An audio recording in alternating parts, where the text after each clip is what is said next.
everyone, welcome to GlideFast on Air. I'm Sierra from the marketing team at GlideFast Consulting, and I'll be moderating today's webinar. Before we get started, I'd like to give you some background information about GlideFast. GlideFast Consulting is a consulting firm dedicated exclusively to ServiceNow.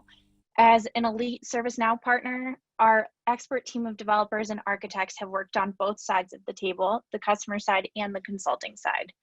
Our company was founded by ServiceNow architects, and we're proud to have a team of over 100 experienced consultants, an average CSAT score of 4.8 out of 5, and more accolades that you can see here. And as a perk of attending today, we'll be giving away a $50 Visa gift card. We'll announce the winner at the end of today's session, so please be sure to stay on for the whole webinar. I'm excited to hand things over to our presenters, Shayna Gross, DeLeon Scott, and Dennis Bennett. We'll all be monitoring the Q&A throughout today's session, so please send in any questions as they arise, and we'll do our best to answer them at the end of the session. Dennis, I'll pass things to you to get started. Thanks, Sierra. Hi, everyone. I'm Dennis Bennett. I'm the VP of Professional Services at GlideFast, and really I'm lucky to be on the slide with Shayna and DeLeon, who've really done all the work for this on-air presentation. We've had a great partnership with Geisinger for a couple of years, and Shayna really wanted to present part of their story at Knowledge, and Knowledge got canceled. So we're really happy to be able to extend this opportunity, and hopefully everybody enjoys this. And really, I like the fact that we're going to cover kind of the perseverance it takes to get through an implementation and be successful. And I'll pass it off to you, Shayna. Thanks, Dennis. Hi, everyone. My name is Shayna Gross. I'm the IT Service Management Manager at Geisinger Health Systems. I've been with Geisinger for 16 years, 12 of those years being in IT. I'm happy to be here today to share our ServiceNow implementation journey. And good afternoon, everyone. My name is DeLeon Scott. I've been working in the ServiceNow space for about 6+ years now. Just happy to be here. And I was this technical lead consultant on the whole entire project and ordeal. So I'm definitely glad to be sharing the journey here with you all. All right, just an overview of the agenda for the session today. We're going to start off with a brief overview of Geisinger, how we came about choosing ServiceNow as our IT service management tool, our partner selections, and then we'll move on to talk about our implementation challenges and successes, a high-level debrief of the current state of our environment, and summarize our lessons learned. Geisinger. Geisinger Hospital was founded more than 100 years ago by Abigail Geisinger for her central Pennsylvania community in Danville. Her dream was to build a modern general hospital in memory of her late husband. A dedication was slated in September of 1915. That was to be an extravagant public affair featuring a parade and fireworks. However, that parade never happened. Instead, a typhoid epidemic engulfed Danville 2 weeks before the dedication, which canceled the public events. So Geisinger opened its doors early than planned, ready to provide much needed medical care to the residents within the community. I thought that was relevant to share how it resonates with us today, going through a national pandemic. So here we are, 100 years later. Geisinger Hospital still stands ready to provide the best-in-class patient care today as nationally recognized health system that serves more than 3 million residents throughout 45 counties. Geisinger has since expanded through mergers and acquisitions to 13 hospital campuses, 2 research centers, and a Commonwealth School of Medicine. We're an integrated health services organization, widely recognized for innovative use of electronic medical health records and the development of innovative care delivery models. Which leads me to my journey. 2.5 years ago, Geisinger embarked on a transformational journey to adopt ITIL and IT service management. Prior to choosing ServiceNow as our new tool solution, we had a fully customized homegrown remedy application. It was developed and maintained internally for more than 20 years. It was functional and all data was manual entry The only integrations we really had was for telecommunication purposes, for paging and emailing. You can say we were behind the times. With Geisinger being such a widely recognized organization for innovation, we needed to move to a cloud-based solution. We began a search for a top-of-its-class service management tool and implementation partner. Like many other IT organizations, we needed a solution to help us to be proactive and work efficiently. A previous leader once put it in terms that we do work well, but we need to do work better. We didn't have consistency in terms of not all of our IT teams tracked work within our remedy ticketing system, and nonetheless, all tickets were incidents. So it was really not easy to show what the cost of our work was, or what service provided was, or what services IT does in fact provide.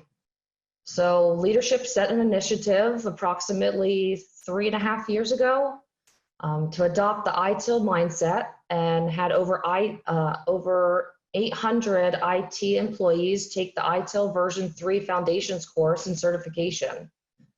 At that point, we knew it was time to enable our business to move to a service management model and give us the ability to modernize and transform the way we deliver services to our customers. Our goal during our intent for request for proposals was to improve transparency and show the value of IT, achieve our return on investment, ability to show cost per service, and demonstrate IT's strategic partnership within the organization. We needed a comprehensive tool that would enable productivity and process improvements, a single ITSM product to eliminate the need for disparate applications. Our team worked with leadership through the strategic plan and roadmap, and the following timelines were proposed. In Q1, it would include the base set of ITIL functions, which would be event, incident, problem, request, change, discovery, CMDB, to be implemented and functional. Q2 was to implement, create events and incidents, and associated CMDB to begin kickoff reporting metrics. Q3 was to have all modules installed and our previous toolset remedy retired. And within the last quarter, Q4, to give us time to assure that we would be able to allow continual service improvements and metrics. Our request for a proposal outlined the proposed timeline and multiple possible partnering scenarios to be considered. The RFP was sent to 7 vendors, to which we received a response from each vendor. When reviewing the responses, some of the key points that led to a decision to our initial implementation partner was that they offered a canned solution of sorts to leverage an accelerated timeline without limiting us to a customized version of ServiceNow. We wanted to maintain a path forward to avoid customizations for the integrity of upgrades and maintenance of the overall platform. After several challenges and roadblocks, we had our first ServiceNow implementation early 2018. After about 4 months of training, project and process planning with incident, request, change, and a limited CMDB. It was definitely a rocky start to our journey. We really wanted to keep up momentum and move forward to improve our platform. A few Geisinger members and I attended the ServiceNow conference, Knowledge 18. We met with ServiceNow directly to discuss and strategize how we can get our platform back on track to using the out-of-box solutions. It was actually at Knowledge 18 when we were also introduced to GlideFast. We had several discussions to review our challenges and current state and what we were hoping to achieve in our short-term and long-term roadmaps. After some of the pitfalls we had in our initial ServiceNow release, we were a bit skeptical, but they were this new up-and-coming company who was rapidly rising and making a name for themselves within the ServiceNow market, and we were open to the idea of a partnership with them. Over 2 years later, 20+ statements of work in, and we have grown to build a great relationship and partnership. which is a great segue into reviewing some of our challenges and successes. So from my experience, implementations come with challenges. Most implementations come with challenges. If you do not have any, I'd love to know what your secrets are. But in this case, for my journey, I just want to at least touch on these 3 topics. These challenges are ones I felt impacted us the most. After several project implementation date changes, as I mentioned earlier, we had our first implementation of ServiceNow in early 2018. As we were trying to figure out how to keep stability and growth, we struggled internally as an organization from uprooting a complete custom tool to adopting and adapting an ITIL mindset and framework that was not fully understood. So it came across as not well accepted at the time. So to specifically hit on the topics I've outlined, with requirements gathering, when we first started our ServiceNow journey in general, we didn't really know what our requirements were because we were still trying to build out all of our processes and develop our platform at the same time, which was to no one's fault on the project team. We were given deadlines, and at the time we were assured those targets and milestones were attainable, so off we went. Our initial implementation included to start with 20 IT requests that had previously been existing in Remedy. The intent there was so that we would not lose any workflows within that transition time. Those teams could continue intaking that work within the new platform as they previously had done so in Remedy. However, those workflows were not very well developed at the time, and it was hard for those requesters to understand what information was needed on the forms. We really struggled with how to gather those requirements for development so that we were understanding the needs and asks from the form owners and requesters who would be fulfilling the form to assure that what was being developed made sense. All doing so without a formal governance process in place for request or service catalog. Today, we continue to have challenges gathering requirements, and I don't know that this will ever be a non-issue. However, my ITSM team from a development standpoint has a formal request form, template, and process in place. There's a Center of Excellence group for request and service catalog that have kicked off and underway to keep improving from a process standpoint. And to speak on that as well, I can attest to the difficulty it has been and continues to be in terms of gathering requirements. I've been involved in plenty of meetings by which we actually had to sit down with groups that may not have had the correct people in the audience in order to gather these requirements. And I believe that over time, we were able to actually, get those audiences refined and defined down to those key stakeholders so that we could go get those requirements that we needed to develop and begin doing the work that we needed to do to get things done. So again, this was something that was definitely a challenge and continues to be a challenge, but I have seen it get better as time has gone on. So just to let you know, there is a light at the end of the tunnel. Yes, thanks. So, organizational change. In general, it was a large learning curve for teams to adapt their process to work with the tool and not changing the tool to work with their old process. We really wanted teams to think, how can you improve their process to work more efficiently and effectively? Versus, just taking your previously used process and migrating it from one tool to the next. So that was definitely a learning curve for the organization. Without having real ownership of the different processes from the beginning, we struggled with decisions being made and making the right decisions. We attempted to create work streams for each of the processes and review decisions needed and so forth.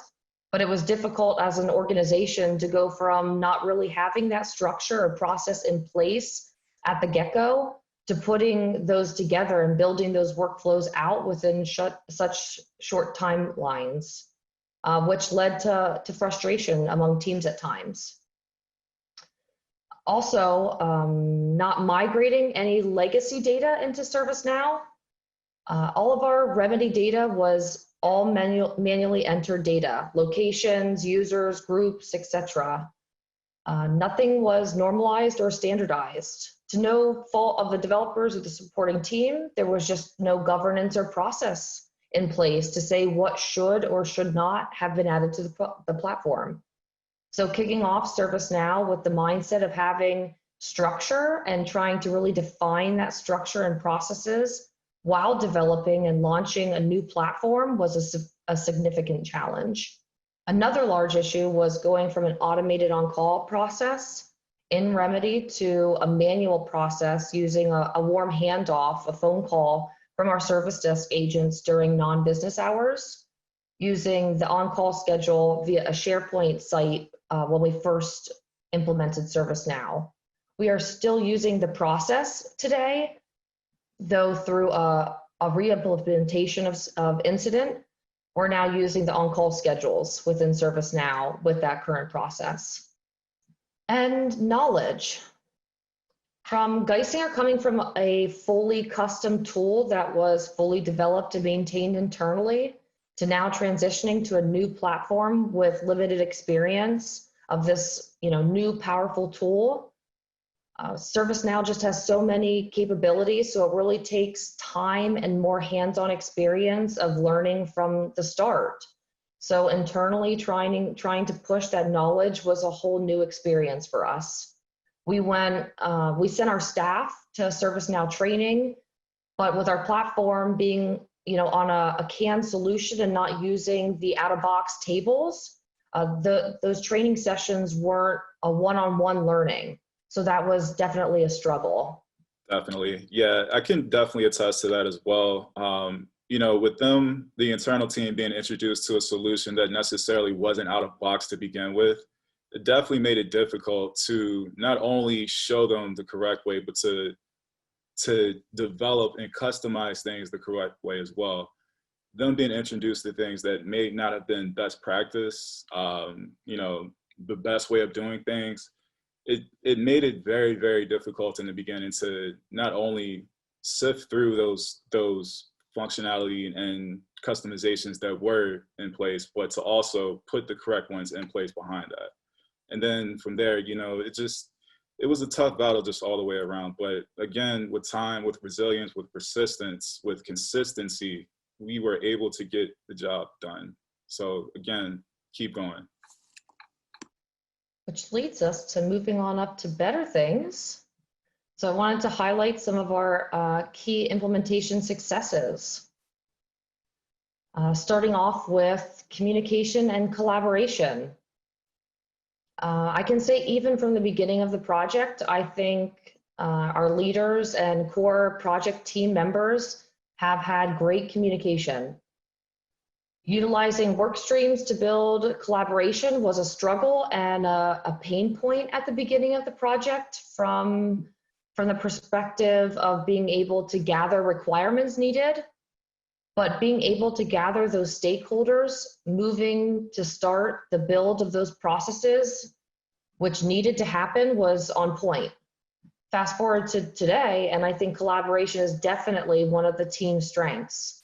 We look to be inclusive of any new module releases and value the communication and feedback from not only other IT teams, but our near IT areas and users from the customer-facing aspect via our service portal. We look to leverage and incorporate our service desk for their input, feedback, and testing of new modules and upgrades. Our service desk on average intakes approximately 800 tickets per day, so they are heavily involved with the incident and request processes. I'm always looking for ways our team can improve on how we can communicate better. Recently, my director just started building out an ITSM team quarterly update to inform all of IT on upcoming new modules. what the team is working on, what's upcoming on the roadmap, and highlighting a member on the team, which I think was a phenomenal idea. And also too, with the communication and collaboration, I do believe with us going through the challenges of having groups and meetings by which not necessarily everybody needed to be involved, we were able to refine that down. That allowed for that communication and collaboration to not only increase, but to become more efficient. We were able to get tough requirements gathered, tough enhancements in place, and then thus this led to us being able to develop the instance in a way that was directly not only custom, but catered toward Geisinger's needs. So because of that, this catapulted and snowballed into a warmth of successes overall from this whole entire engagement. From the communication and collaboration, we were able to gather, the necessary requirements and processes defined, which led to our enhancements with platform improvements. So throughout our journey with leveraging GlideFast as our partner, we worked through numerous reimplementations of all of our ITSM modules. We looked to GlideFast for training of our current staff to help us through our reimplementations, and being on staff with my ITSM team for 2 years. They were with us just after our first reimplementation, which was to transition our portal incident modules to our out-of-the-box tables. Also included a rework of the majority of the initial 20 requests included in our original release. So in sorts, we performed 4 to 5 reimplementations of our modules from the CAN solution to out-of-box. We wanted to be careful on how we approached the enhancements and improvements, and look to break down each module by piecemeal and prioritizing those issues and/or enhancements to see which has the most impact and where we can make the most improvements with the least amount of effort, due to how much work we had on our plate with limited resources. Each reimplementation was very in-depth. Each application had custom tables that needed redirected to out-of-box capabilities, which in turn impacted reporting, security, roles. And just to go a little bit deeper, some of the very crucial enhancements that played a vital role with enhancing and improving the platform were reporting, allowing accurate reporting on data, usage of reports, and knowing to navigate the tables necessary, refining the service portal and the intake incident process for the service desk. Over the last 2 years, we re-implemented incident 2 to 3 times, just trying to make improvements as we go, to include migrating, which also went from moving off the intake process of the service desk used to intake tickets submitted from the service portal, which were transitioned to incidents or requests. And then again, we look to revamp the incident form to better intake information from submission on the portal, gathering pertinent information when submitted to the service desk, which was the intent there was to help with first call resolution, which GlideFast assisted us on, hosting a formal workshop and to keep us on the straight and narrow for best practices and gathering those requirements, showing us what's available within the out-of-box tool set. It was a very successful relaunch of Incident this past December. DeLeon, do you want to add anything to that? Definitely. When it comes to the platform improvement aspect of the rework and the work that we did do, Shana mentioned CAN solutions, and this is oftentimes used by partners and organizations to provide an easier, sometimes cheaper solution for an organization to utilize. And from my experience and just overall in development, what I've found is that those CAN solutions don't often fit and cater toward the needs of an organization specifically. Yes, it will solve some of their problems, but not necessarily all of them. Because of that, I found myself in a lot of positions alongside with Dennis as well. We've had to go in there and essentially do a rework of what was done before, which is the case that was done here. because of us going in there and essentially going back to baseline out of box, this allowed us the flexibility to be able to customize and cater the ServiceNow instance to Geisinger's needs specifically, not necessarily giving them a one-stop shop, but give them exactly what they're asking for, what they're needing out of the ServiceNow instance and environment. And this allowed them to not only increase usage, but also to increase the overall maturation of their ServiceNow environment. And as Shana will talk about later on, you know, plenty of other applications have been deployed. I'm pretty sure plenty others are on the line right now to be deployed, just because of us being able to go back to out of box and then start from that starting point. This allowed us this much growth. And again, this is just a testament to what it takes and what you can do if you follow the guidelines and the best practices that ServiceNow provides. You'll have an endless amount of opportunity if you do so. Thanks, DeLeon. And also another module that DeLeon was the lead developer on, assisted us with, was change management, which is one of our more mature processes in our platform. Our re-implementation took place last March, so March 2019, from leveraging the out-of-box tables and solution, which allowed us to customize aspects of the process that was unique to fit our organization, to be able to manage segregation of duties. So DeLeon, do you want to expand anything on that? Yeah, definitely. So Shana said that this segregation of duties functionality, this is something completely custom in the Geisinger infrastructure. This required a couple of scripts and some access control rules to be developed. But again, with us going back to out of box and baselining ourselves with that configuration, we were able to actually go in there and do what we needed to do with quite ease. I believe it only took us maybe a week to get everything fully done and into production. But again, because of us being able to go and utilize the out of box and then customize and cater this environment to what Geisinger needed, it allowed us to not only get the job done, but get it done quickly. So again, I will preach this until the end of the day. If you're able to get to out of box, please do so, because you will allow yourself the greatest opportunity in the world in the ServiceNow infrastructure and environment. Yeah, and you know, I also want to mention that as of mid-August, all custom tables have been 100% removed from our platform, and we're completely utilizing out-of-the-box tables, and it was a huge success and a step forward for our team.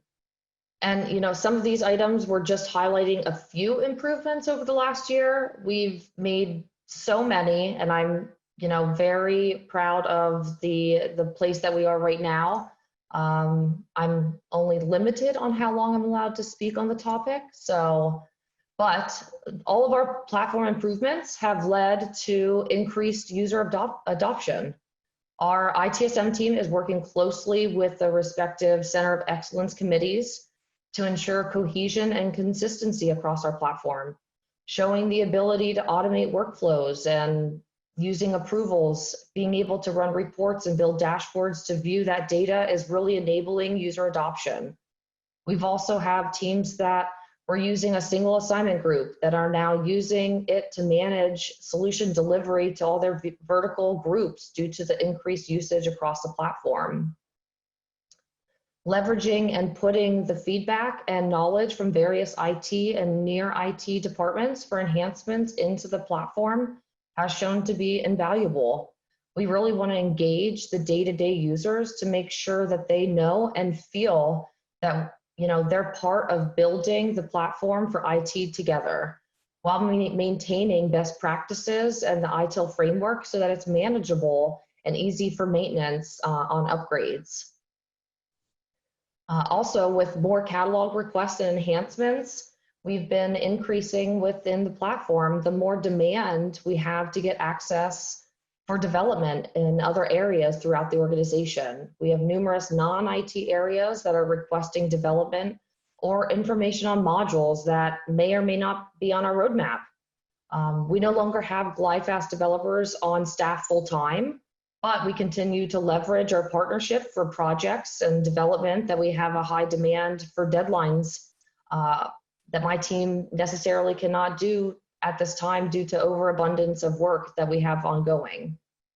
And also too, with that user adoption point, I did want to point out, it did seem as if as time went on, we did start to get a lot of enhancements in from the help desk and users of the help desk. And I wanted to say that that was probably because of the good job that we were doing as the internal team, re-implementing the whole entire instance. It's kind of funny to think about it now, but as we were going through, we were kind of, going through our quarrels and whatnot. But I want to say that because of that platform improvement, that user adoption, not only from the customer aspect, but the user aspect of it all, it did seem to increase. So it's, again, testament, out of box, move forward from out of box, and you'll be just fine. Which brings me to our current state. So we're currently utilizing incident request, change, problem, asset, CMDB modules in our environment. I wanted to show some data to reflect the volume of intake we're currently processing on a monthly basis within our platform. All the data I'm gonna review is across all teams for the previous month of August. So within incident management, we had just under 24,000 incidents that were created. For request, we currently have just over 200 request forms that are being utilized. And there were approximately 15,500 requested items that were created. In our knowledge management, we are utilizing 3 knowledge bases: an IT knowledge base, a portal knowledge base, which can be viewed by both ITIL and portal users. And we also have a portal emergency alert knowledge base, which has limited access for users to post emergency alerts that goes across a banner on our service portal for any issues that arise. And we currently have around 1,900 published articles across all 3 knowledge bases. For our asset CMDB, we're leveraging Discovery and SCCM. Currently have just over 7 million records in our CMDB. With change management, we've recently implemented vertical cabs. Rather than all change requests going through a single enterprise cab, they're going through separate vertical cabs. In August, there were approximately 1,500 change requests submitted. And then the last 2 modules that I have here, mobile and problem, those were our most recent modules that were implemented just this year. So our mobile app, launching the ServiceNow Now mobile app, was completely different than any of our other base modules. For the mobile app, it was coordinated to have a stakeholder group to include individuals from numerous IT areas. We defined what modules we would want to implement to get the mobile app launched, which was incident, approvals, and knowledge. For requirements on incident, we leveraged which fields were required upon resolve and valued the input of our stakeholders for any other fields that were deemed necessary. We made it clear that the mobile app was not a replacement of the desktop application when gathering those requirements. My team held open user sessions, created knowledge articles and video tutorials that were a great success. We did a silent launch to production with limiting the use to only the stakeholder group, with a few other selected individuals to be champions and support when we released to all IT. And then once we launched the formal release to all IT users, some of the feedback we were receiving was that it was great for on-call. Once we launched the formal release, that it was a great customer satisfier. more information in the hands of the time of the incident assignment with the ability to respond or update within minutes. And then we have problem management. So problem management was our most recent module. It was just launched, give or take 4 weeks ago. There was a designated process owner and manager, as well as a center of excellence group that met on a regular basis to get a policy, KPIs, the process, requirements, workflow, all defined. Through the journey of re-implementing our modules to the out-of-box tables and toolset, with learning how to leverage the process with the out-of-box solution within problem, which in turn allowed us to configure the module as needed from the start. You know, if some customizations are needed, we do make those as well, but we try to keep those customizations to an absolute minimum. It's really a twofold situation. It would have been ideal to set up ServiceNow from the get-go, just using, the crawl, walk, run method. But through our journey with ServiceNow and GlideFast as our partners, guiding us just to use the out-of-box solution, it really exposed us to so much more of a learning experience. I also want to add in there too as well, with our methods and moving forward with the applications, this also allowed the asset and CMDB space to mature as well. I believe the processes and the users involved there, those individuals and processes were able to be defined. We were able to actually mature that space a lot within the 2 years that we were involved. And if I'm not mistaken, there are countless projects still going on in that space to this day. So again, this is just another testament that when you do utilize out-of-box ServiceNow and you move forward from that out-of-box solution, you give yourself an endless amount of opportunity. Lessons learned. So for us, failure was not an option. So some of the key lessons learned I wanted to point out, breaking down issues and prioritizing. It's hard, but necessary to do when everything is important. With more tasks to do, nonstop emails, higher expectations, deciding what deserves your attention can quickly become overwhelming. So, knowing your priorities reduces stress. It helps to focus and improve productivity and time management. Clear expectations and guidelines, plain and simple. Expectations and role definitions helps to keep the team and project focused, prevents from getting off track and wandering off task. Outside of just this implementation, it ensures teammates and staff will produce outcomes on a regular basis. And I also think it prevents frustration. Limit the amount of stakeholders. Having too many to be open to just to be inclusive caused a strain with being able to make decisions during workshops. It is impossible to please a large number of diverse stakeholders simultaneously. It can slow down and limit the process and decision making. Look to bring together key stakeholders for main decisions, and then look to be more inclusive once those key decision points have already been addressed, to bring that larger group together to make the rest of the decisions. Also, the investment of time from all those stakeholders adds costs to the project due to the amount of stakeholders that get involved. So that should be considered as well. Could we versus should we? For this, I'm referring to in terms of staying in line with best practices. Just because we can do something doesn't always mean that we should.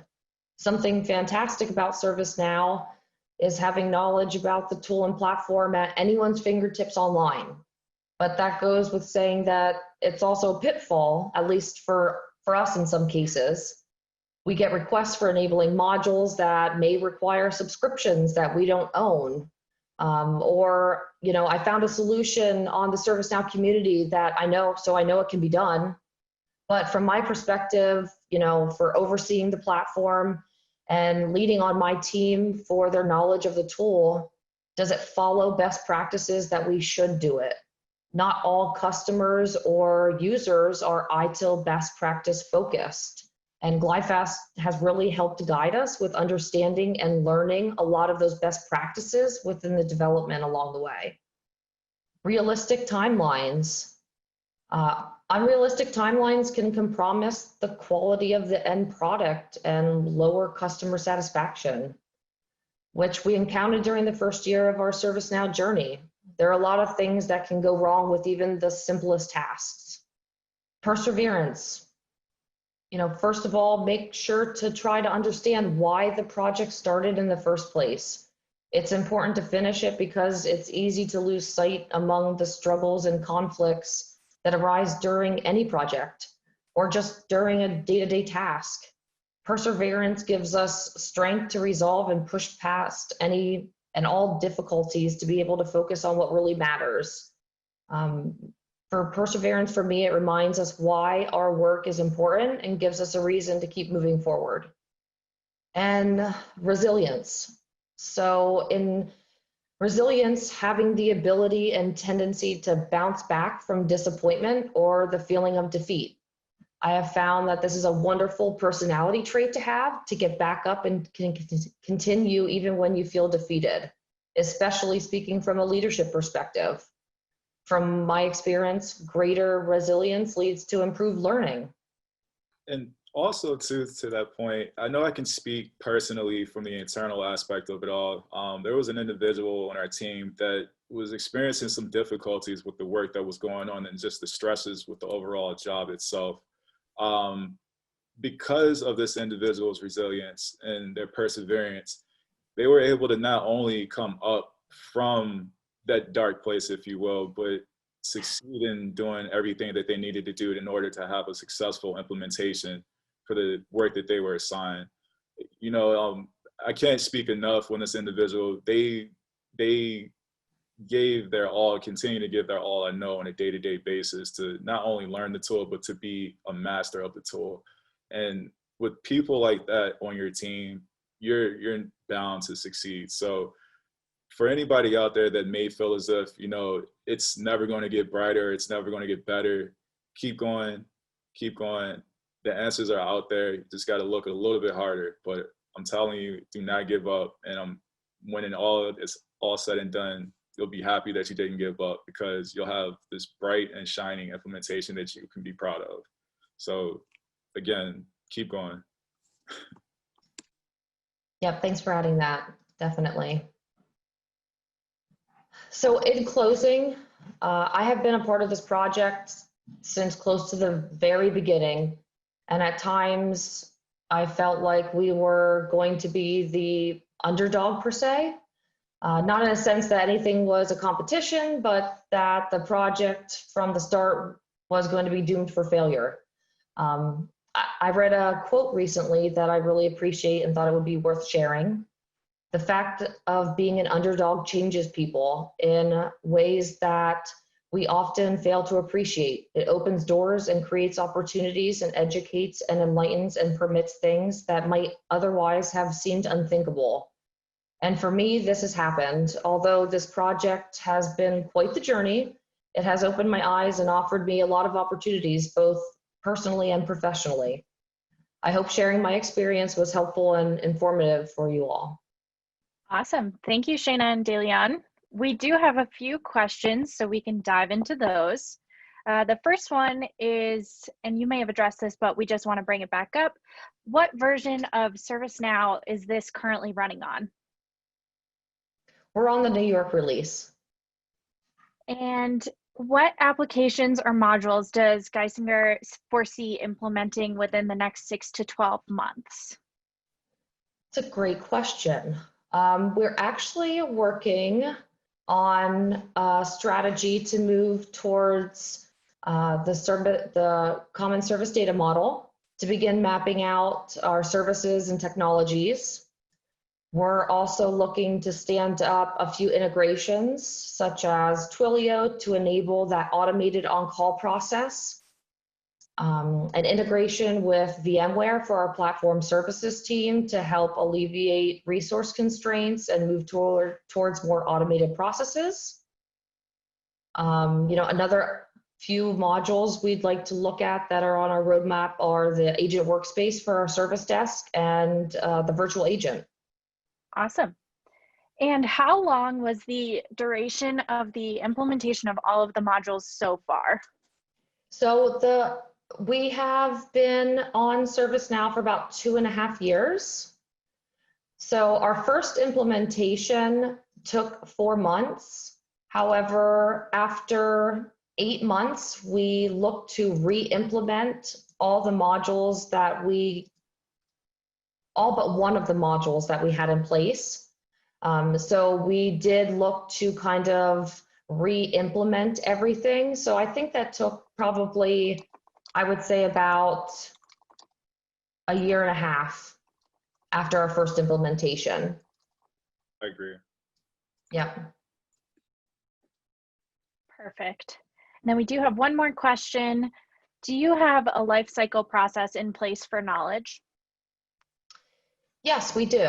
Our current life cycle process for knowledge, we have a review process in place. It's reviewed prior to being published. And we also have an automated process after 10 months. It automates to notify the author and the group that it is up for content review to make sure that everything stays relevant. And if it is deemed that it is no longer relevant, it can be retired or it can be republished and updated. Great. And then we have one more for you.